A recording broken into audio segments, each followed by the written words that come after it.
Muidugi üks asi veel, millest ma veel tahaks rääkida, on nagu Risti mainis, et millegi pärast leiavad müügimehed alati selle graafiku, mis justkui näitab, et nende fond on esirinnas. Et see on väga lihtne.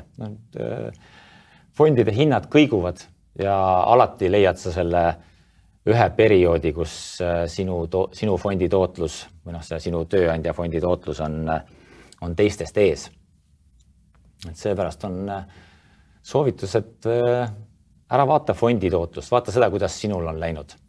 Ja sa saad seda teha väga lihtsalt, kui sa logid tuleva lehel oma pensionikontole sisse, sa näed oma pensionivara tootlust. Sa saad seda võrrelda nii Eesti keskmise, maailma keskmise, Eesti inflatsiooniga näiteks. Ja see räägib täpselt sinu fondi, sinu senist käekäiku. Saad valida ka ajaperioodi, mis jooksul seda vaatad. Et ära usalda müügimees selles tootluse jutlustamises, vaata ikkagi oma tegelikku seisu. Seal Eesti keskmise valikus sa saad valida ka mõne teise suurema pensionifondi, et mis su tootlus näiteks oleks olnud, kui see Swedbank 70–79 fondis või kuskil RHL-is oleks olnud.